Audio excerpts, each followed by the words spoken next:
Hello दोस्तों, स्वागत है आप सभी का एक बार फिर से आपके अपने यूट्यूब चैनल VFX जंक्शन में। और मैं हूं सावन कुमार। दोस्तों, जैसा कि आप जानते हैं, इस वक्त हमारी 3ds मैक्स की बेसिक्स क्लासेस चल रहे हैं। इसके लिए हमने एक वीडियो पहले ही बनाया हुआ है। अगर आपने वो वीडियो नहीं देखा है तो डिस्क्रिप्शन बॉक्स में उस वीडियो का लिंक मैं दे दूँगा, आप उसे ज़रूर देखें। पिछले वीडियो में हमने बात किया था कि 2D और 3D क्या होता है, 2D और 3D में क्या डिफरेंसेस होते हैं, 3D का इस्तेमाल कहाँ होता है, 3D एनिमेशन बनाने के लिए कौन कौन से सॉफ्टवेयर हैं इत्यादि। हमने थोड़ा बहुत व्यू पोर्ट के बारे में भी बात किया था। तो चलिए आज हम बात करते हैं व्यू पोर्ट नेविगेशन की, मेन्यू बार की और टूल बार की। तो चलिए आज की ये वीडियो शुरू करते हैं।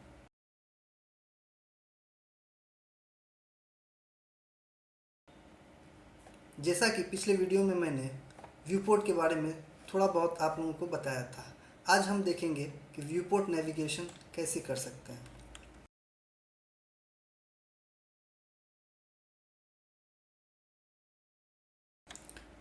जब आप 3ds मैक्स का एप्लीकेशन ओपन करते हैं तो ये इंटरफेस हमारे सामने आता है, जिसमें ये 4 व्यूज़ होते हैं: front views, top views, left views और प्रोस्पेक्टिव व्यूज़।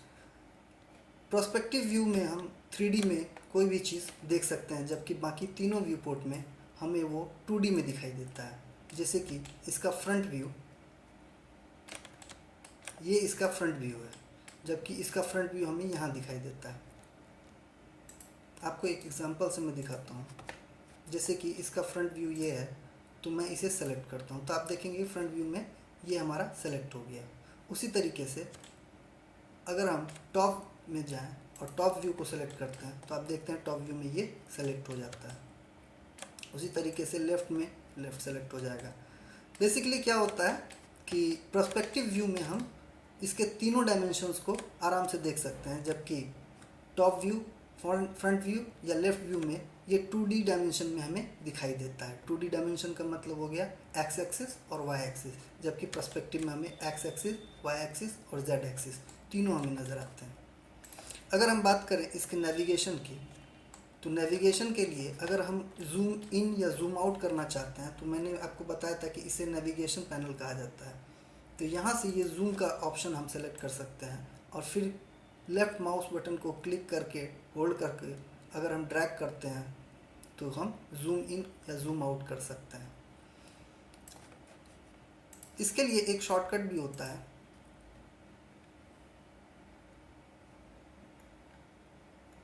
अगर आप माउस के थ्रू इसे जूम इन जूम आउट करना चाहें तो आप मिडिल माउस बटन को जब स्क्रॉल करते हैं तो ये जूम इन या जूम आउट होता है। अब बात करते हैं पैन की। तो आप यहाँ पे देखते हैं ये हैंड टूल के मदद से हम इसे अपने व्यू पोर्ट में पैन कर सकते हैं। ऊपर या नीचे, लेफ़्ट या राइट, हम इसे पैन कर सकते हैं। अगर इसे हम माउस के थ्रू करना चाहें तो मिडिल माउस बटन को क्लिक करके होल्ड करना है और आपका ये हैंड टूल एक्टिव हो जाएगा। उसकी मदद से आप इसे पैन कर सकते हैं। अब अगर हम ऑर्बिट टूल की बात करें तो यहाँ पे ये ऑर्बिट टूल है। ऑर्बिट टूल की मदद से आप इसे किसी भी डायरेक्शन में रैंडमली घुमा सकते हैं। अगर माउस की मदद से हम करें तो अल्ट प्रेस करके left mouse middle mouse button को क्लिक एंड होल्ड करके रखना है और जब इसे हम ड्रैग करते हैं तो हम इसे किसी भी डायरेक्शन में मूव कर सकते हैं या रोटेट कर सकते हैं। आपने देखा होगा कि किसी भी व्यू में लेफ्ट राइट टॉप कॉर्नर पे ये एक बॉक्स बना होता है, इसे बोलते हैं व्यू क्यूब। व्यू क्यूब बहुत ही इम्पॉर्टेंट होता है 3ds मैक्स में। जैसे कि आप देख सकते हैं कि व्यू क्यूब में एक क्यूब बना होता है जिसके हर साइड पे उस साइड का नाम लिखा होता है। आप देख सकते हैं टॉप में टॉप लिखा हुआ है, बैक है, लेफ़्ट है, फ्रंट है और राइट है। व्यू क्यूब को घुमाने के लिए आपको माउस कर्सर को उस पर ले जाकर लेफ़्ट क्लिक करके होल्ड करके रखना होता है और फिर ड्रैग करते हैं तो ये व्यू क्यूब घूमता है। तो व्यू क्यूब जैसे जैसे घूमता है हमारा व्यू पोर्ट पे कोई भी ऑब्जेक्ट उसी तरीके से हमारे सामने में नज़र आता है। आप अगर चाहते हैं कि राइट राइट व्यू हमारे सामने में आए तो हम क्या करेंगे कि डबल क्लिक राइट पे करेंगे तो राइट व्यू हमारे सामने आता है। उसी तरीके से अगर हम बॉटम व्यू में क्लिक करना चाहें तो बॉटम पे क्लिक करने से बॉटम व्यू हमारे सामने आता है। अब जैसे कि कल मैंने आपको बताया था कि F प्रेस करने से हमारे सामने फ्रंट व्यू आता है, L प्रेस करने से लेफ़्ट व्यू, T प्रेस करने से टॉप व्यू। ये 3 व्यू आते हैं, जबकि किसी भी ऑब्जेक्ट में 6 व्यू होते हैं, left view, right view, top view, bottom view, front view and back view. 3 view तो हम कीबोर्ड की मदद से ला सकते हैं। अगर बाकी के तीनों व्यू अगर हमें देखना हो तो हम कीबोर्ड पे सिंपली V प्रेस करते हैं। V प्रेस करने से सारे ऑप्शन हमारे सामने आ जाते हैं। इसमें से हम जो भी ऑप्शन चूज़ करना चाहें, अगर हम राइट व्यू देखना चाहते हैं तो राइट व्यू सेलेक्ट करेंगे, ये राइट व्यू में आ जाएगा। फिर अगर हम पर्सपेक्टिव में वापस जाना चाहते हैं तो कीबोर्ड पे हम सिंपली P प्रेस करेंगे तो ये पर्सपेक्टिव में आ जाएगा। दोस्तों अब बात करते हैं मेनू बार का।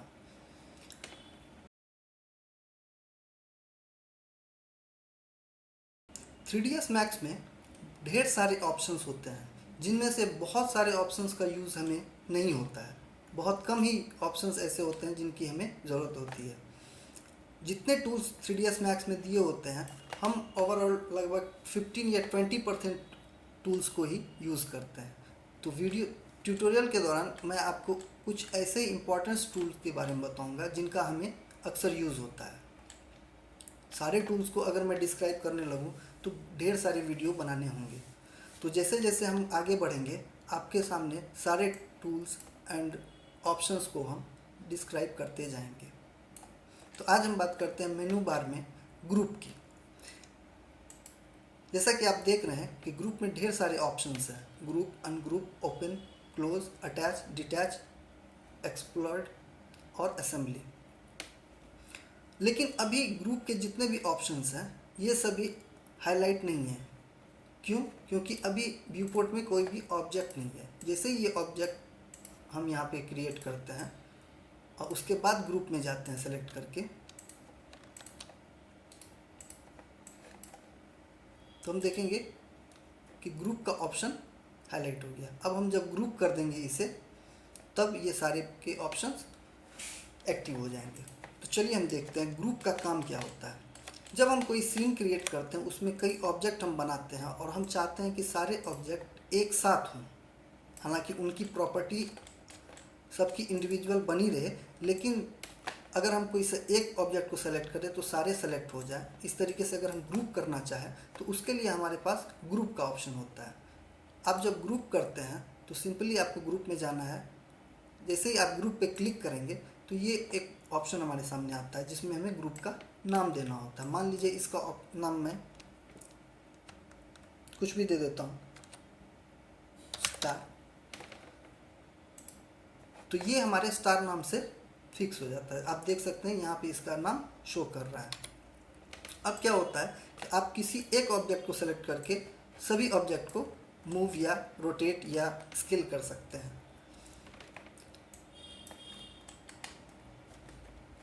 अब आप इसमें देखेंगे कि इसमें ग्रुप, जैसे ही मैंने इस दोनों ऑब्जेक्ट को ग्रुप किया, इसमें अनग्रुप का ऑप्शन आ जाता है। आप जैसे ही इन्हें सेलेक्ट करके अनग्रुप पे क्लिक करेंगे तो ये वापस से अनग्रुप हो जाएंगे। अब सभी अपने अपने इंडिविजुअल कैरेक्टरिस्टिक में आ जाएंगे।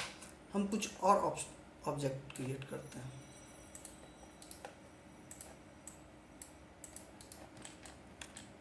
अभी आप देखते हैं कि जिस पर भी हम क्लिक करें वो सिंपली सेलेक्ट होता है। अब हम इसे ग्रुप करते हैं। अब हमने इसे ग्रुप कर दिया है। अब हम किसी एक ऑब्जेक्ट को सेलेक्ट करेंगे तो ये सारे सेलेक्ट हो जाएंगे। अब ग्रुप के बाकी के ऑप्शंस देखते हैं। अब जैसे कि इसमें ओपन का ऑप्शन है। ओपन करने का मतलब क्या होता है कि हम ओपन जब हम करते हैं तो ग्रुप की प्रॉपर्टीज़ अभी भी इसमें बना हुआ है, लेकिन हम इंडिविजुअल किसी भी ऑब्जेक्ट को सेलेक्ट कर सकते हैं या उसमें मॉडिफिकेशन कर सकते हैं। आप देखते हैं कि इसके बाहर एक लाइन बना हुआ है। आप जैसे ही इस लाइन पे क्लिक करेंगे तो ये हमारे सारे ऑब्जेक्ट एक साथ ही सेलेक्ट हो गए बिना हाईलाइट हुए। अब जैसे ही हम इसको मूव करेंगे ये मूव होना शुरू हो जाएगा। अब आप चाहते हैं कि इस ग्रुप में से इस ऑब्जेक्ट को हम डिलीट कर दें। अब हमने इसे डिलीट कर दिया। अब हम इसे वापस से ग्रुप में जाएंगे और इसे क्लोज कर देंगे तो ये वापस से ग्रुप हो जाएगा। अब एक बार फिर से हम इसे ओपन करते हैं। इसमें एक ऑप्शन है डिटैच का। आप जैसे कि आप देख रहे हैं, मान लीजिए हमें इस ऑब्जेक्ट को, इस पर्टिकुलर ऑब्जेक्ट को इस ग्रुप से बाहर निकालना है, तो उसके लिए हम क्या करेंगे कि इसे हम सेलेक्ट करेंगे और उसके बाद इस डिटैच के ऑप्शन पे क्लिक करेंगे तो हम देखेंगे कि ये हमारा, ये दोनों तो ग्रुप में ही रहेगा लेकिन ये बाहर हो चुका है। अब हम क्या करेंगे कि ग्रुप वाले ऑब्जेक्ट को सेलेक्ट करेंगे और क्लोज कर देंगे। तो अब आप देखते हैं कि इसको जब हम सेलेक्ट कर रहे हैं तो ये दोनों सेलेक्ट नहीं हो रहा है, लेकिन इसको जब सेलेक्ट करते हैं तो ये दोनों सेलेक्ट हो जाता है। तो इसका मतलब है कि ये दोनों अभी भी ग्रुप में है जबकि ये ग्रुप से बाहर हो गया है। आप देख सकते हैं कि इसमें एडिट है। एडिट में वही undo, hold, delete, clone, move, rotate, इसमें से मैक्सिमम ऑप्शंस की हमें कभी यूज़ नहीं होती है, जैसे कि मूव, रोटेट, स्केल, ये सारे ऑप्शन हमारे टूल बार में ऑलरेडी दिए हुए हैं। उसी तरीके से टूल्स हैं, ग्रुप मैंने अभी डिस्क्राइब कर ही दिया, view, create, modifier, animation, graph editor, rendering, customise, इन सब में कुछ कुछ ऑप्शंस ऐसे होते हैं जो कि आप आगे काम करेंगे, जैसे कि एनिमेशन और ग्राफ एडिटर। जब हम एनिमेशन का काम करेंगे तब हमें एनिमेशन और ग्राफ एडिटर की ज़रूरत पड़ेगी। जब हम रेंडरिंग करेंगे तो रेंडरिंग की ज़रूरत पड़ेगी। क्रिएट में आप देखेंगे कि सारे ऑप्शंस दिए हुए हैं, AEC object, compound object, particle, patch, grid, nerves, ETC, ये सारे ऑप्शंस आपको यहाँ भी मिलेंगे। आप देख सकते हैं particle system, patch, grid, nerve, surface इत्यादि। तो कहने का मतलब है कि हमारे बहुत सारे ऑप्शंस ऐसे हैं जो कि एक तो हमें कमांड पैनल में मिलते हैं और दूसरा उन सारे ऑप्शंस का हमें बहुत कम यूज़ होता है। तो जैसे जैसे हम काम आगे करते जाएंगे, हम सीन्स बनाएंगे, तो उसमें जिन जिन चीज़ों की हमें ज़रूरत पड़ेगी हम उसे डिस्क्राइब करते जाएंगे। अब आते हैं हम टूल बार पे। दोस्तों, जब हम 3ds Max में काम करते हैं तो टूल बार का यूज़ हमें काफ़ी होता है। इसमें सबसे पहले ये 3 ऑप्शंस लिंकिंग का है। ये लिंक क्या होता है मैं आपको भी दिखाता हूँ। जैसे कि मान लीजिए एक बॉक्स है,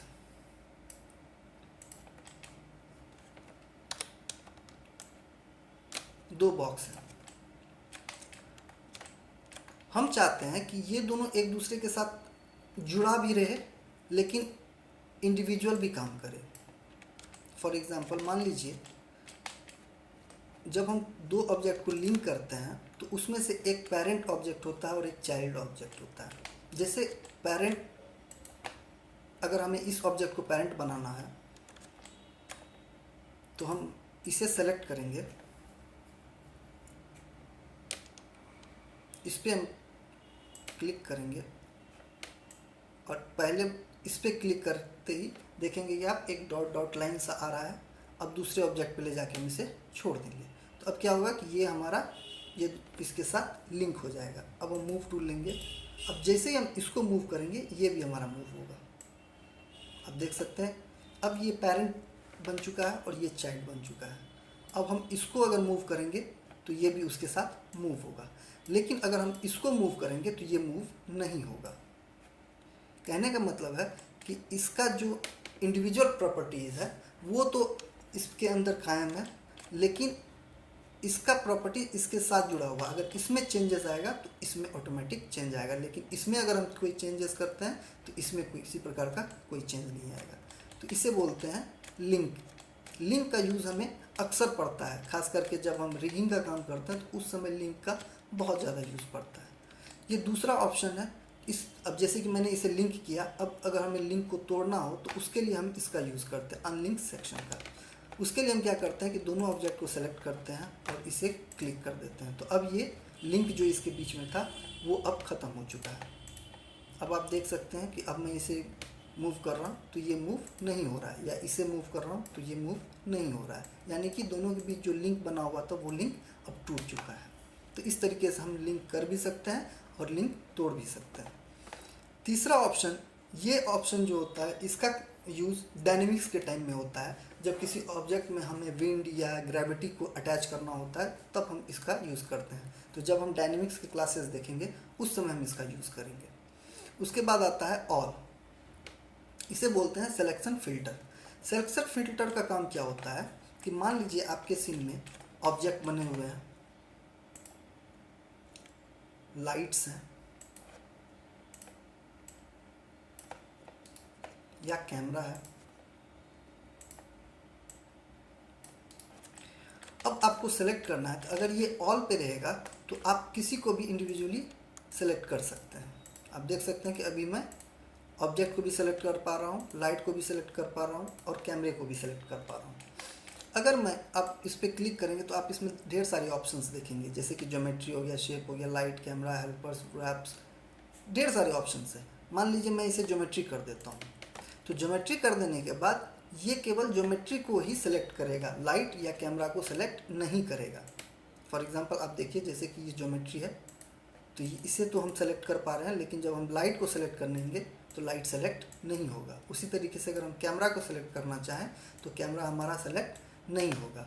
उसी तरीके से अगर हम इसे लाइट पे फिक्स कर देते हैं तो केवल ये लाइट को ही सेलेक्ट करेगा, कैमरा या ऑब्जेक्ट को सेलेक्ट नहीं करेगा। आप देख सकते हैं हमारा कैमरा सेलेक्ट नहीं हो पा रहा है या ऑब्जेक्ट सेलेक्ट नहीं हो पा रहा है। अगर इसे हम कैमरा में कर देते हैं तो हमारा कैमरा तो सेलेक्ट होगा, लाइट या ऑब्जेक्ट सेलेक्ट नहीं होगा। इसका इस्तेमाल हमारे पास तब होता है जब हम कोई बड़े सीन पे काम कर रहे होते हैं, उसमें ढेर सारे कैमरा, लाइट्स या ऑब्जेक्ट्स बने होते हैं। तो उस वक्त इंडिविजुअली अगर हम किसी ऑब्जेक्ट को सेलेक्ट करने लगते हैं तो लाइट या कैमरा भी सेलेक्ट हो सकता है या अन्य चीज़ें भी सेलेक्ट हो सकती हैं। तो इसके लिए हम इसका यूज़ करते हैं। अब आता है हमारा सिलेक्शन। ये ऑप्शन जो है इसे बोलते हैं ऑब्जेक्ट सिलेक्शन। अब इसको अगर हम सेलेक्ट करते हैं तो आप देख सकते हैं कि हमारा ऑब्जेक्ट सेलेक्ट हो रहा है।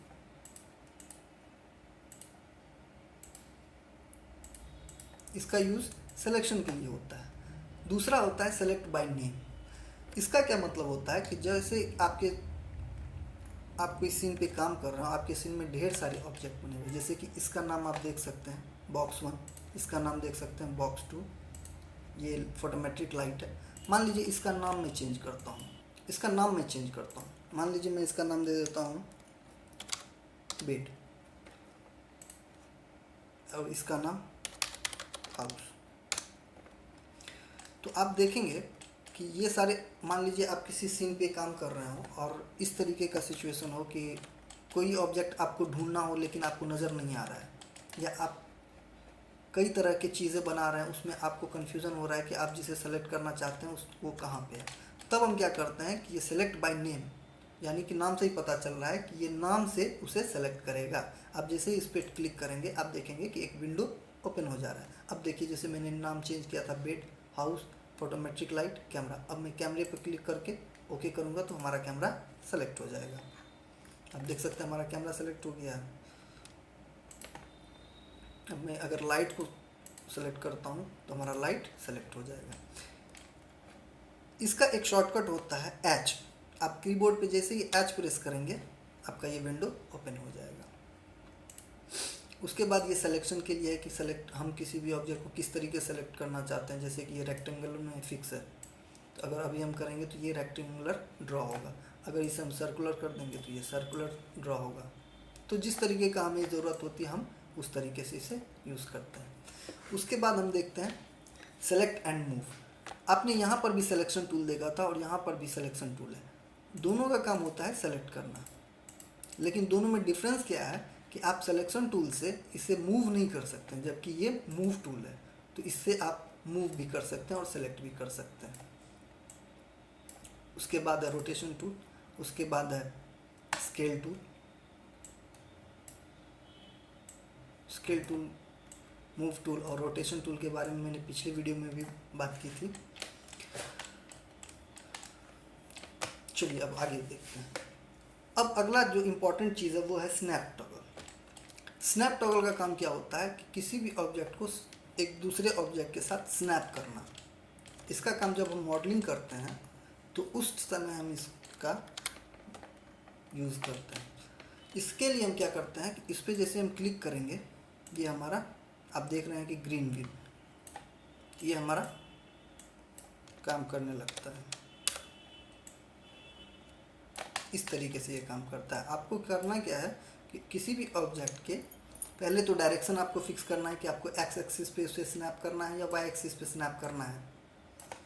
जब आप उस पर क्लिक करेंगे, जिस डायरेक्शन में आपको स्नैप करना है उस पर क्लिक करेंगे तो वो येलो हाईलाइट हो जाता है। तो इससे पता चलता है कि वाई डायरेक्शन में जाएगा या एक्स डायरेक्शन में जाएगा। उसके बाद मान लीजिए हमें एक्स डायरेक्शन में इसको स्नैप करना है, तो हम क्या करेंगे, एक्स को हाईलाइट करेंगे क्लिक करके। उसके बाद उसके सिरे को यानी कि कॉर्नर को दूसरे ऑब्जेक्ट जिससे स्नैप करना है उसके कॉर्नर से हम टच कराएंगे, तो ये हमारा उसके साथ स्नैप हो जाएगा। जब हम आर्किटेक्चरल काम करते हैं तो उस समय इसका यूज़ बहुत ज़्यादा होता है। इसमें 3 ऑप्शंस होते हैं, आप देख सकते हैं। जैसे ही आप इस पर लेफ़्ट क्लिक करके होल्ड करके नीचे की तरफ लाएंगे तो आपके सामने ये तीनों ऑप्शंस आ जाएंगे। इसमें 2, 2.5 और 3। बेसिकली हम जो यूज़ करते हैं वो 2.5 पे यूज़ करते हैं। 2 और 3 का ज़्यादा यूज़ नहीं होता है क्योंकि ये सिर्फ 2 डायमेंशन में ही काम करते हैं, जबकि 2.5 जो होता है वो पर्सपेक्टिव व्यू में भी काम करता है।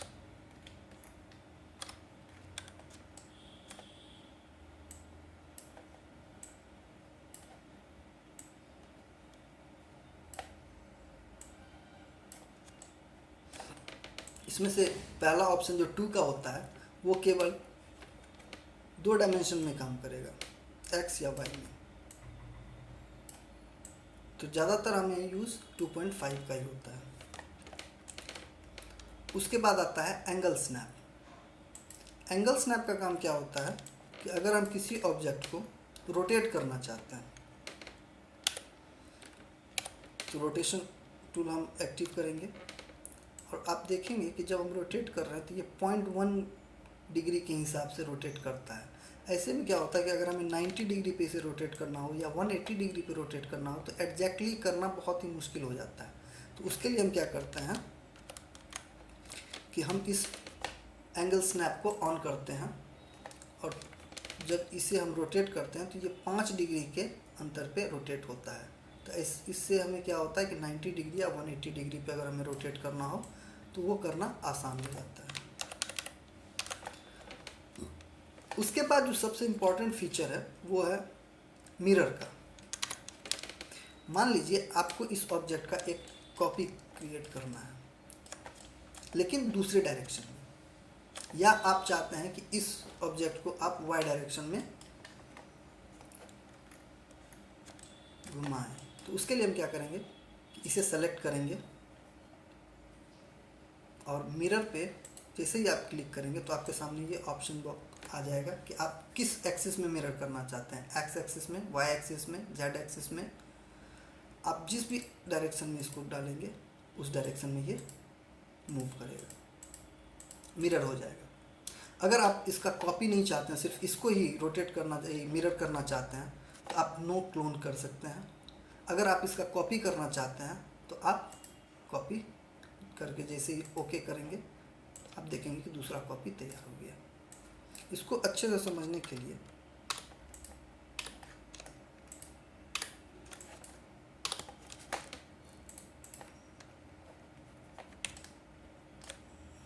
हम एक सिलेंडर लेंगे,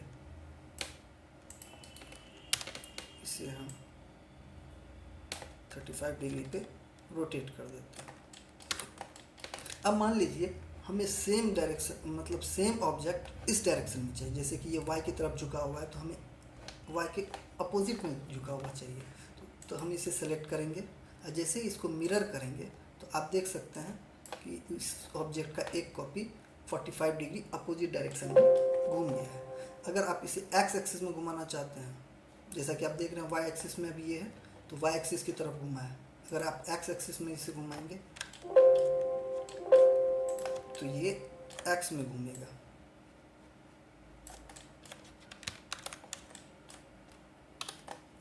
अगर आप इसे जेड एक्सिस में घुमाएंगे तो ये जेड एक्सिस में चला जाएगा।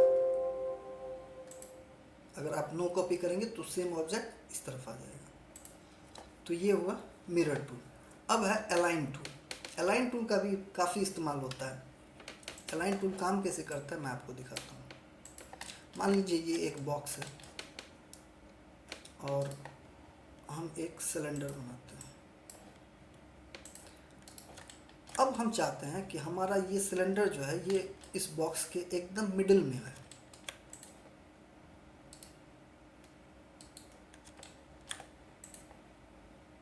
इसके एकदम मिडिल में सेंटर में आ जाए। तो हम क्या करेंगे कि हम अलाइन टूल पे इस ऑब्जेक्ट को पहले सेलेक्ट करेंगे, अलाइन टूल में जाएंगे और जिस ऑब्जेक्ट के साथ इसे अलाइन करना है उस ऑब्जेक्ट पे क्लिक कर देंगे। तो आप देखेंगे कि आपके पास ये ऑप्शंस आ जाते हैं। इसमें देखिए एक्स पोजीशन, वाई पोजीशन और जेड पोजीशन, तीनों पोजीशन को इसमें टिक करके रखा है, इसलिए ये सेंटर में आ गया। मान लीजिए हमें एक्स एक्सिस में इसको सेंटर नहीं करना है, वाई और जेड में ही सिर्फ करना है। तो हम जैसे ही इसको करेंगे, हटाएंगे, तो आप देखेंगे कि ये एक्स एक्सिस पे अपने उसी जगह पे रह गया, वाई और जेड पोजीशन में ये सेंटर में आ गया। अगर आप एक्स में कर देते हैं और जेड में हटा देते हैं तो ये ऑब्जेक्ट जेड डायरेक्शन में सेम पोजीशन पे रहेगा, क्योंकि पहले भी ये इसी पोजीशन में था, इस वजह से अभी भी इसी पोजीशन में है। तो ये हमारा काम करता है अलाइन टूल। अब ये लेयर है, लेयर हम क्या करते हैं कि मान लीजिए जब हम कोई बड़े सीन पे काम कर रहे होते हैं तो उस वक्त बहुत सारे ऑब्जेक्ट होते हैं या बहुत सारी चीज़ें ऐसी होती हैं जिसे हमें अलग अलग लेयर पे रखना होता है। मान लीजिए हम चाहते हैं कि ये हमारा बॉक्स एक लेयर पे हो और ये सिलेंडर हमारा एक लेयर पे हो, तब हम क्या करते हैं यहाँ पे लेयर को कस्टमाइज़ करते हैं। आप अगर लेयर बॉक्स में नया लेयर बनाना चाहते हैं तो यहाँ पे ये क्रिएट न्यू लेयर का ऑप्शन है। आप जैसे ही इस पर क्लिक करेंगे एक नया लेयर क्रिएट हो जाएगा, लेकिन अभी इस लेयर पे कोई भी ऑब्जेक्ट रखा हुआ नहीं है, इसलिए इसमें कोई भी साइन नहीं है। आप जैसे ही ऑब्जेक्ट को सेलेक्ट करेंगे और इस लेयर में आप लाना चाहते हैं तो आप सबसे पहले ऑब्जेक्ट को सेलेक्ट कर लीजिए, उसके बाद जिस लेयर पे ले जाना चाहते हैं उस पर सेलेक्ट कीजिए। तो आप देखेंगे कि यहाँ प्लस का साइन हाईलाइट हो गया। आप जैसे ही प्लस पे क्लिक करेंगे तो ये हमारा ऑब्जेक्ट इस लेयर में आ गया। आप देख सकते हैं सिलेंडर 1 इस लेयर में आ गया। अब आप चाहते हैं कि इस लेयर के पे जितने भी आइटम हैं उसको हम हाइड कर दें, तो आप इसे यहाँ से हाइड कर सकते हैं।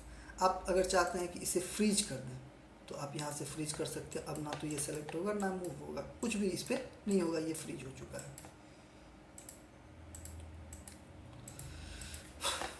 उसी तरीके से अगर आप चाहते हैं कि आप इस ऑब्जेक्ट को एक नए लेयर पे ही डाल दें तो आप ऑब्जेक्ट को पहले सेलेक्ट करें और जैसे आप क्रिएट न्यू लेयर करेंगे तो जो ऑब्जेक्ट सेलेक्ट रहेगा वो आपके उस लेयर पे आ जाएगा। इस तरीके से हम लेयर पे अलग अलग लेयर पे ऑब्जेक्ट्स को रख सकते हैं। उसके बाद हमारा आता है मटेरियल एडिटर। मटेरियल एडिटर का काम होता है कि जब हम टेक्सचरिंग कर रहे होते हैं तो उस टाइम ये मटेरियल एडिटर की मदद से ही हम टेक्सचरिंग कर पाते हैं। फॉर एग्जांपल आपको मैं दिखाता हूँ। जैसे ही इस पर हम क्लिक करेंगे तो ये ऑप्शन हमारे सामने में आ जाता है। इसे बोलते हैं मटेरियल स्लॉट एडिटर। इसमें कई सारे स्लॉट्स बने होते हैं, कई सारे मटेरियल्स बने होते हैं जिसका आप यूज़ करते हैं। जैसे ही हम इसे ओपन करेंगे तो हमारा बाय डिफ़ॉल्ट स्टैंडर्ड इसमें फिक्स रहता है, हमारे सामने वही आता है। लेकिन 3ds Max में हम वीरे पे काम करते हैं, तो जब भी हम मटेरियल यूज़ करना सिखाएंगे तो हम वीरे का ही सिखाएंगे। अभी आपको एग्जांपल के लिए मैं दिखा देता हूँ कि ये हमारा मटेरियल स्लॉट एडिटर है। मान लीजिए आपको ये वाला मटेरियल इसमें डालना है, तो अब हम चाहते हैं कि इसमें हम पहले एक मटेरियल क्रिएट करें। तो मटेरियल क्रिएट करने के लिए हम सबसे पहले डिफ्यूज़ में जाएंगे। अगर हमें कोई कलर देना है, कोई सॉलिड कलर यूज़ करना है, तो हम उस कलर को इस कलर पैलेट की मदद से यूज़ कर लेंगे। उसके बाद अगर हमें रिफ्लेक्शन वगैरह देना है तो वो भी हम यहाँ से कर सकते हैं।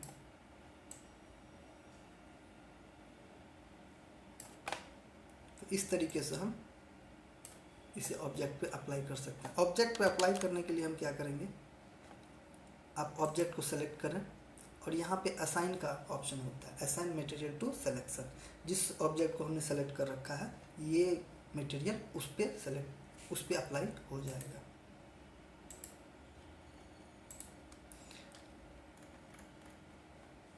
तो ये हमारा मटेरियल स्लॉट एडिटर है। अब हम बात करते हैं कुछ रेंडरिंग की। आप इसके बगल में आप देख सकते हैं कि यहाँ पे रेंडर सेटअप है। रेंडर सेटअप का काम क्या होता है? जब हम रेंडर करते हैं, रेंडर का मतलब होता है कि जो भी आप क्रिएट करते हैं 3D में, उसको जब हम इमेज के फॉर्म में या वीडियो के फॉर्म में निकालते हैं तो उसे बोलते हैं रेंडर करना। तो यहाँ से हम अपने रेंडरिंग का सेटिंग को यूज़ कर सकते हैं। आप देख सकते हैं इसमें, जब हम आगे के क्लासेस में रेंडरिंग के बारे में बताएंगे तब इसको हम डिटेल से जानेंगे। अभी आप सिंपल सा समझ लीजिए कि ये हमारे रेंडर सेटअप, इसको रेंडर सेटअप बोलते हैं। रेंडरिंग के लिए हम इसमें सेटिंग्स करते हैं। उसके बाद ये होता है कि जब आप कोई भी व्यू रेंडर करते हैं और आप इसे बंद कर देते हैं, आपको देखना है कि पिछला रेंडर व्यू क्या था, तो आप इस पर जैसे ही क्लिक करेंगे वो पिछला रेंडर व्यू को दिखाएगा। और ये हमारा रेंडर करने के लिए, अगर हमें इस सीन को रेंडर करना है तो इस पर क्लिक करते ही ये रेंडर स्टार्ट हो जाएगा। तो ये था हमारा आज का वीडियो। आई होप आज का वीडियो आपको अच्छा लगा होगा। अगर आपको अच्छा लगा तो आप इसे लाइक ज़रूर करें, और जो भी लोग हमारे चैनल पर नए हैं या जिन्होंने सब्सक्राइब नहीं किया है वो हमारे चैनल को ज़रूर सब्सक्राइब करें, ताकि हमारा हर वीडियो आपके पास सबसे पहले आए। चलिए, धन्यवाद।